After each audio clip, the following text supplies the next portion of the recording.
हमें वर्तमान और भविष्य की तैयारियों की प्रेरणा देता है।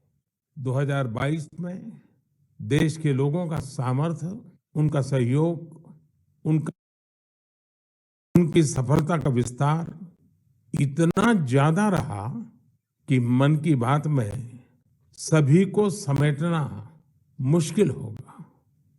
2022 वाकई कई मायनों में बहुत ही प्रेरक रहा, अद्भुत रहा। इस साल भारत ने अपनी आजादी के 75 वर्ष पूरे किए और इसी वर्ष अमृत काल का प्रारंभ हुआ। इस साल देश ने नई रफ्तार पकड़ी। सभी देशवासियों ने एक से बढ़कर एक काम किया। 2022 की विभिन्न सफलताओं ने आज पूरे विश्व में भारत के लिए एक विशेष स्थान बनाया है। 2022 यानी भारत द्वारा दुनिया की 5वीं सबसे बड़ी अर्थव्यवस्था का मुकाम हासिल करना। 2022 यानी भारत द्वारा 220 करोड़ वैक्सीन का अविश्वसनीय आंकड़ा पार करने का रिकॉर्ड। 2022 यानी द्वारा निर्यात का 400 बिलियन डॉलर का जादुई आंकड़ा पार कर जाना।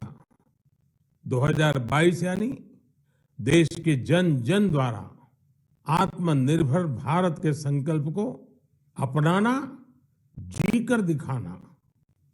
2022 यानी भारत के पहले स्वदेशी एयरक्राफ्ट कैरियर आईएनएस विक्रांत का स्वागत।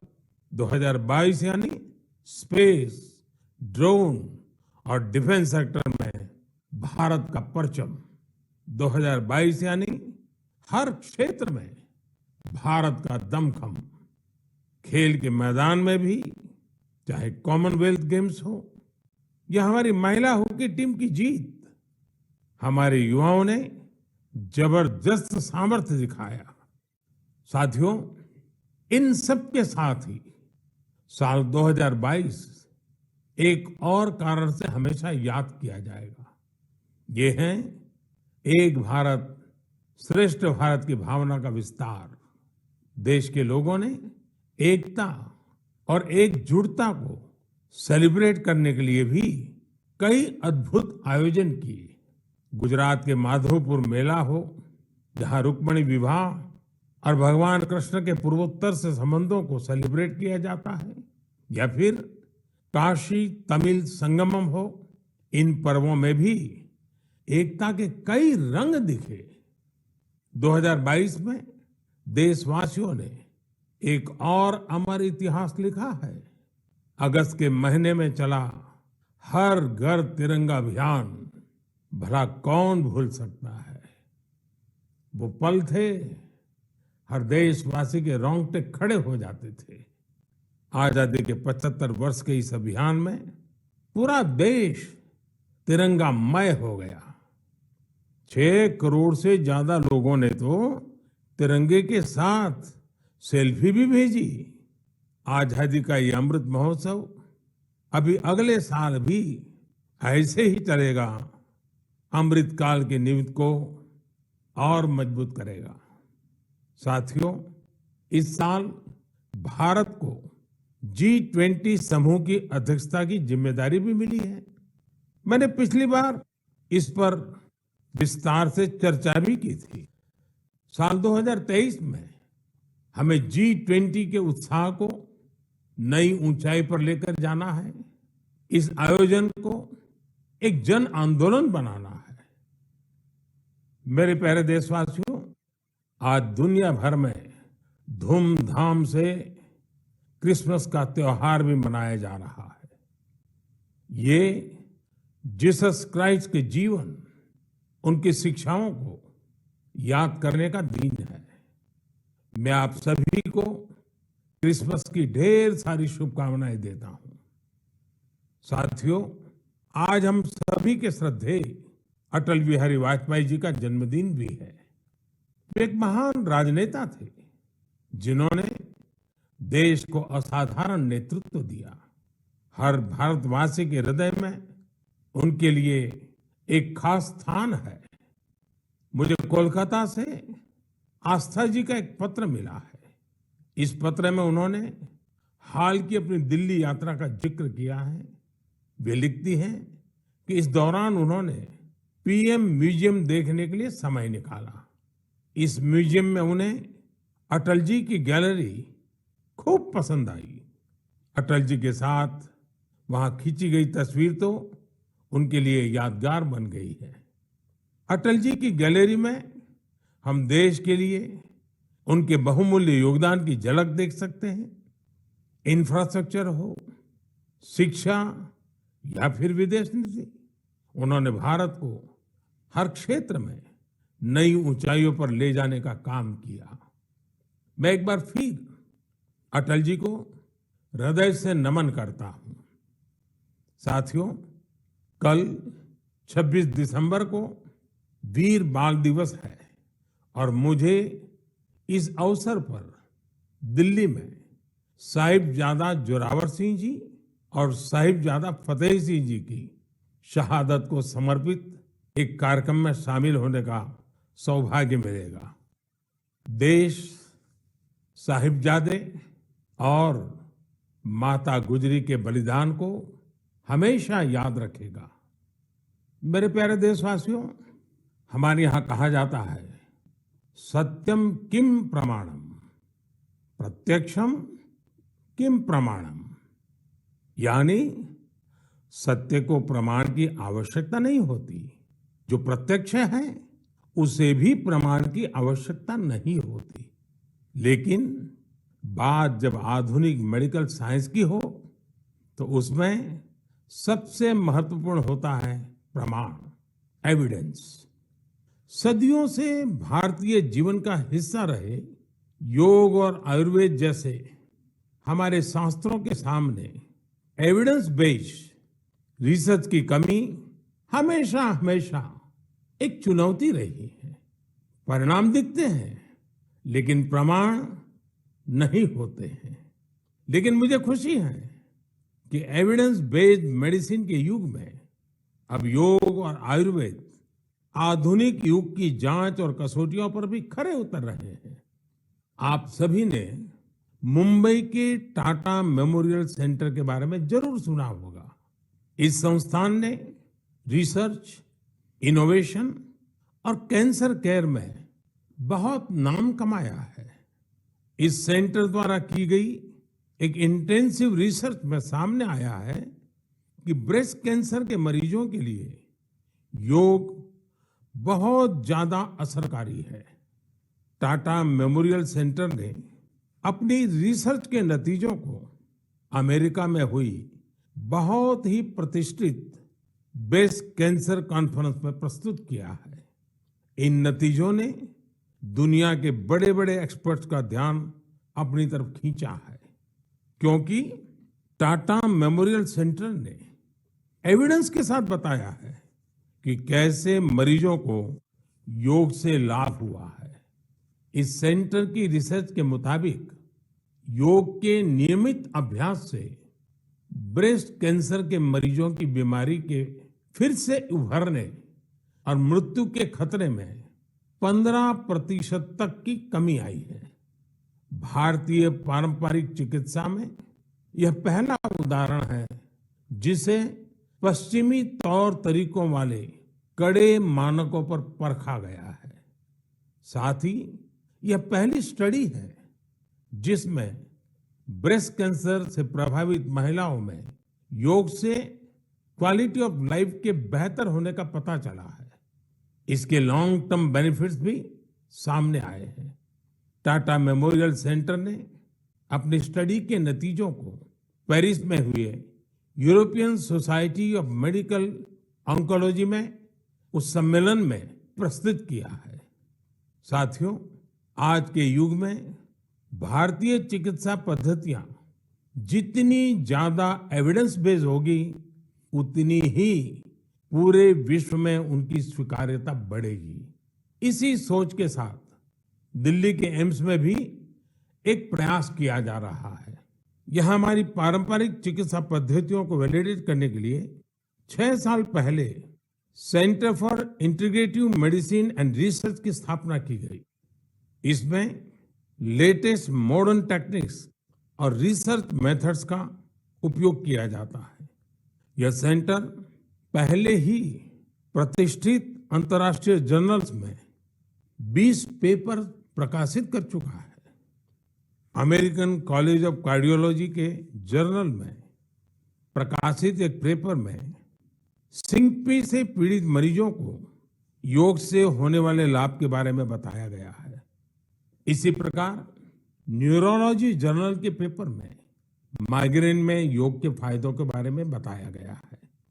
इनके अलावा कई और बीमारियों में भी योग के बेनिफिट्स को लेकर स्टडी की जा रही है, जैसे heart disease, depression, sleep disorders और प्रेगनेंसी के दौरान महिलाओं को होने वाली समस्याएं। साथियों, कुछ दिन पहले ही मैं वर्ल्ड आयुर्वेद कांग्रेस के लिए गोवा में था। इसमें 40 से ज्यादा देशों के डेलीगेट शामिल हुए और यहाँ 550 से अधिक साइंटिफिक पेपर्स प्रेजेंट किए गए। भारत सहित दुनिया भर की करीब 215 कंपनियों ने यहाँ एग्जीबिशन में अपने प्रोडक्ट्स को डिस्प्ले किया। 4 दिनों तक चले इस एक्सपो में 1 लाख से भी अधिक लोगों ने आयुर्वेद से जुड़े अपने एक्सपीरियंस को एंजॉय किया। आयुर्वेद कांग्रेस में भी मैंने दुनिया भर से जुटे आयुर्वेद एक्सपर्ट्स के सामने एविडेंस बेस्ड रिसर्च का आग्रह दोहराया।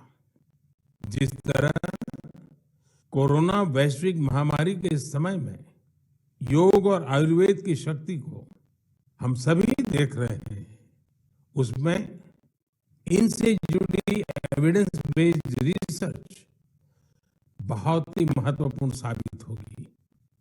मेरा आपसे भी आग्रह है कि योग, आयुर्वेद और हमारी पारंपरिक चिकित्सा पद्धतियों से जुड़े हुए ऐसे प्रयासों के बारे में अगर आपके पास कोई जानकारी हो तो उन्हें सोशल मीडिया पर जरूर शेयर करें। मेरे प्यारे देशवासियों, बीते कुछ वर्षों में हमने स्वास्थ्य क्षेत्र से जुड़ी कई बड़ी चुनौतियों पर विजय पाई है। इसका पूरा श्रेय हमारे मेडिकल एक्सपर्ट्स, साइंटिस्ट और देशवासियों की इच्छा शक्ति को जाता है।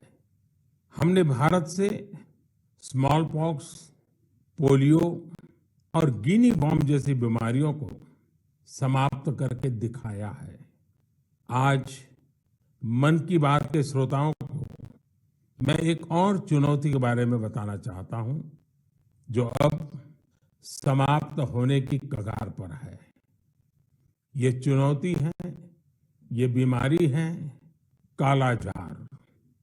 इस बीमारी का परजीवी सैंड फ्लाई यानी बालू मक्खी के काटने से फैलता है। जब किसी को कालाजार होता है तो उसे महीनों तक बुखार रहता है, खून की कमी हो जाती है, शरीर कमजोर पड़ जाता है और वजन भी घट जाता है।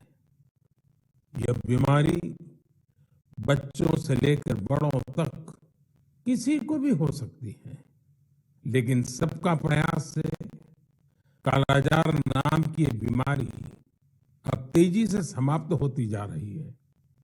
कुछ समय पहले तक कालाजार का प्रकोप 4 राज्यों के 50 से अधिक जिलों में फैला हुआ था, लेकिन अब ये बीमारी बिहार और झारखंड के 4 जिलों तक ही सिमट कर रह गई है।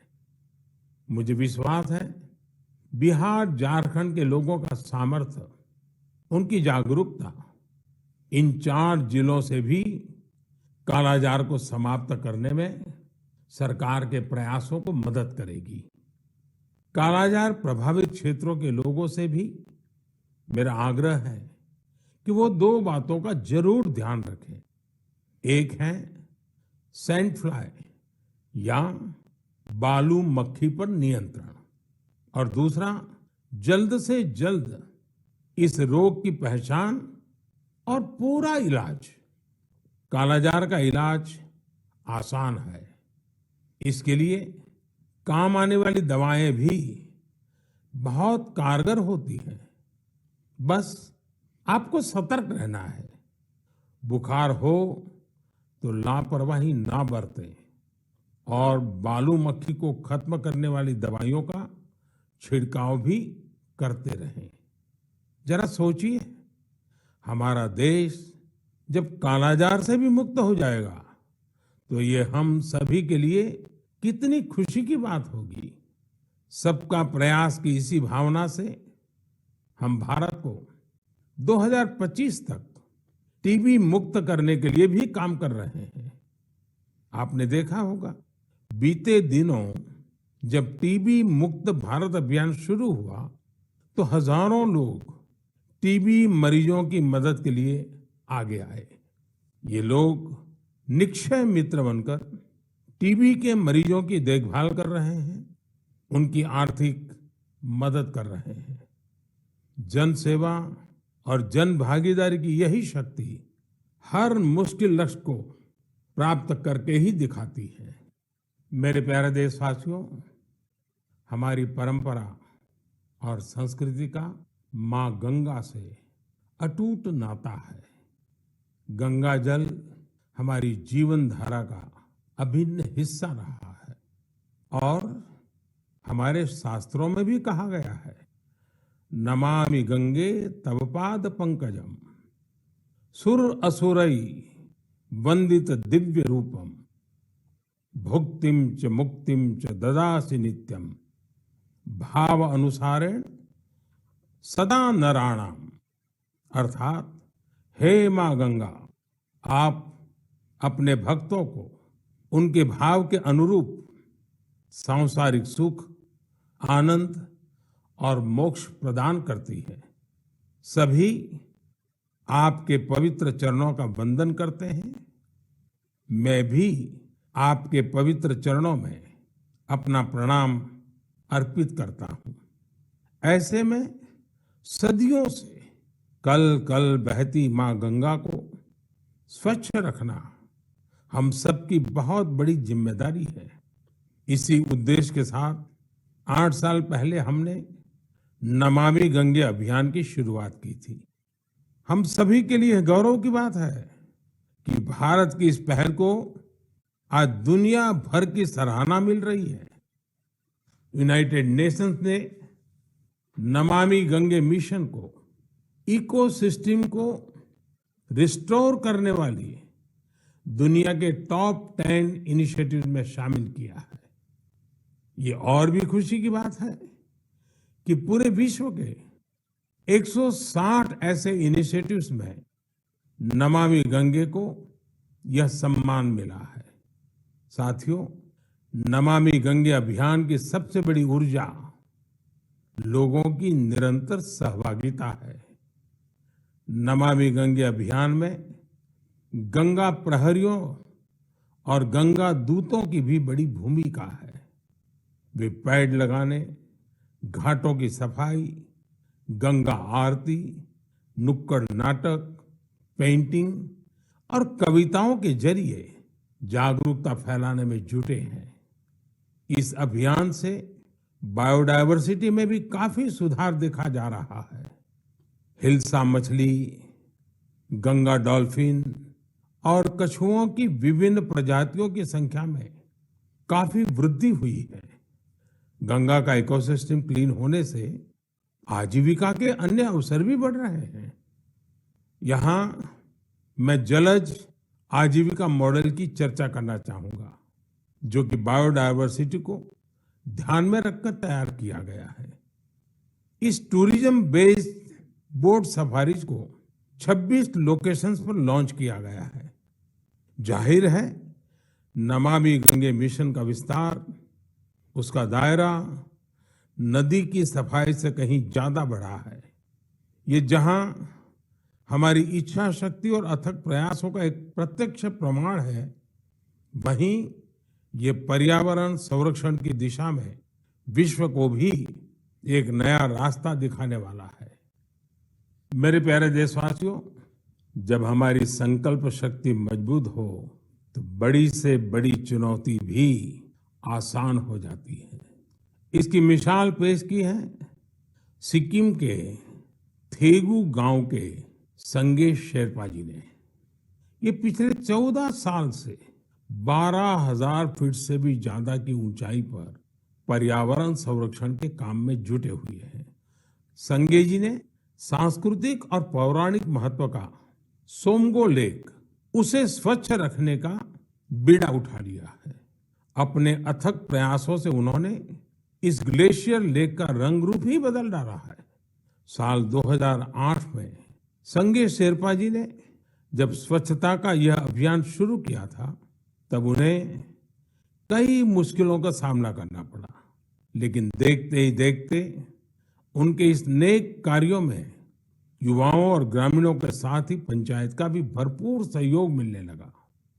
आज आप अगर सोमगो लेक को देखने जाएंगे तो वहां चारों ओर आपको बड़े बड़े गार्बेज बिन्स मिलेंगे।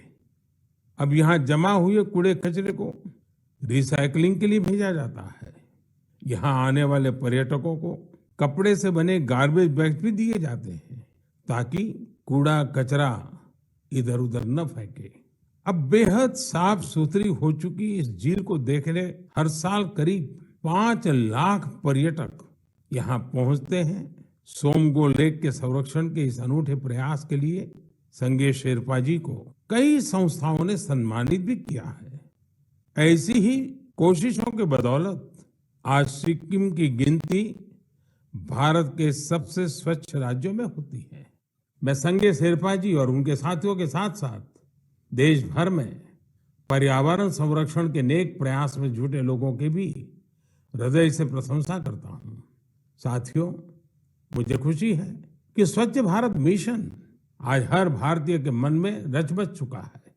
साल 2014 में इस जन आंदोलन के शुरू होने के साथ ही इसे नई ऊंचाइयों पर ले जाने के लिए लोगों ने कई अनूठे प्रयास किए हैं, और ये प्रयास सिर्फ समाज के भीतर ही नहीं बल्कि सरकार के भीतर भी हो रहे हैं। लगातार इन प्रयासों का परिणाम ये है, कूड़ा कचरा हटने के कारण, बिन जरूरी सामान हटने के कारण दफ्तरों में काफी जगह खुल जाती है, नया स्पेस मिल जाता है। पहले जगह के अभाव में दूर दूर किराए पर दफ्तर रखने पड़ते थे। इन दिनों ये साफ सफाई के कारण इतनी जगह मिल रही है कि अब एक ही स्थान पर सारे दफ्तर बैठ रहे हैं। पिछले दिनों सूचना और प्रसारण मंत्रालय ने भी मुंबई में, अहमदाबाद में, कोलकाता में, शिलोंग में, कई शहरों में अपने दफ्तरों में भरपूर प्रयास किया, और उसके कारण आज उनको 2-2, 3-3 मंजिलें पूरी तरह नए सिरे से काम में आ सके ऐसी उपलब्ध हो गई। ये अपने आप में स्वच्छता के कारण हमारे संसाधनों का ऑप्टिमम यूटिलाइजेशन का उत्तम अनुभव आ रहा है। समाज में भी, गांव-गांव, शहर-शहर में भी, उसी प्रकार से दफ्तरों में भी ये अभियान देश के लिए भी हर प्रकार से उपयोगी सिद्ध हो रहा है। मेरे प्यारे देशवासियों, हमारे देश में अपनी कला संस्कृति को लेकर एक नई जागरूकता आ रही है, एक नई चेतना जागृत हो रही है। मन की बात में हम अक्सर ऐसे उदाहरणों की चर्चा भी करते हैं, जैसे कला, साहित्य और संस्कृति समाज की सामूहिक पूंजी होते हैं। वैसे ही इन्हें आगे बढ़ाने की जिम्मेदारी भी पूरे समाज की होती है। ऐसा ही एक सफल प्रयास लक्षद्वीप में हो रहा है। यहाँ कल्पेनी द्वीप पर एक क्लब है, कुमेल ब्रदर्स चैलेंजर्स क्लब। ये क्लब युवाओं को स्थानीय संस्कृति और पारंपरिक कलाओं के संरक्षण के लिए प्रेरित करता है। यहाँ युवाओं को लोकल आर्ट, कोलकली, परिचाकली, किलिपाट्टू और पारंपरिक गानों की ट्रेनिंग दी जाती है। यानी पुरानी विरासत नई पीढ़ी के हाथों में सुरक्षित हो रही है, आगे बढ़ रही है। और साथियों, मुझे खुशी है इस प्रकार के प्रयास देश में ही नहीं विदेश में भी हो रहे हैं। हाल ही में दुबई से खबर आई कि वहां के कालारी क्लब ने Guinness book of world records में नाम दर्ज किया है। कोई भी सोच सकता है कि दुबई के क्लब ने रिकॉर्ड बनाया तो इसमें भारत से क्या संबंध। दरअसल ये रिकॉर्ड भारत की प्राचीन मार्शल आर्ट कलारियापट्टू से जुड़ा है। ये रिकॉर्ड एक साथ सबसे अधिक लोगों के द्वारा कलारी के प्रदर्शन का है। कलारी क्लब दुबई में दुबई पुलिस के साथ मिलकर ये प्लान किया और यूएई के नेशनल डे में प्रदर्शित किया। इस आयोजन में 4 साल के बच्चों से लेकर 60 वर्ष तक के लोगों ने कलारी की अपनी क्षमता का बेहतरीन प्रदर्शन किया। अलग अलग पीढ़ियां कैसे एक प्राचीन परंपरा को आगे बढ़ा रही हैं, पूरे मनोयोग से बढ़ा रही हैं, ये उसका अद्भुत उदाहरण है। साथियों, मन की बात के श्रोताओं को मैं कर्नाटका के गडक जिले में रहने वाले कवेम श्री जी के बारे में भी बताना चाहता हूँ।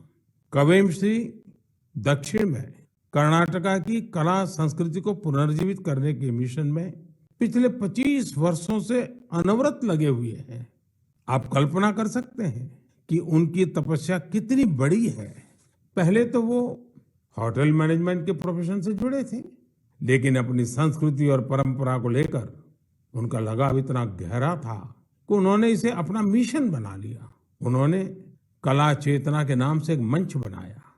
ये मंच आज कर्नाटका के और देश विदेश के कलाकारों के कई कार्यक्रम आयोजित करता है।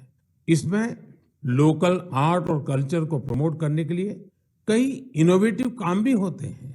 साथियों, अपनी कला संस्कृति के प्रति देशवासियों के उत्साह अपनी विरासत पर गर्व की भावना का ही प्रकटीकरण है।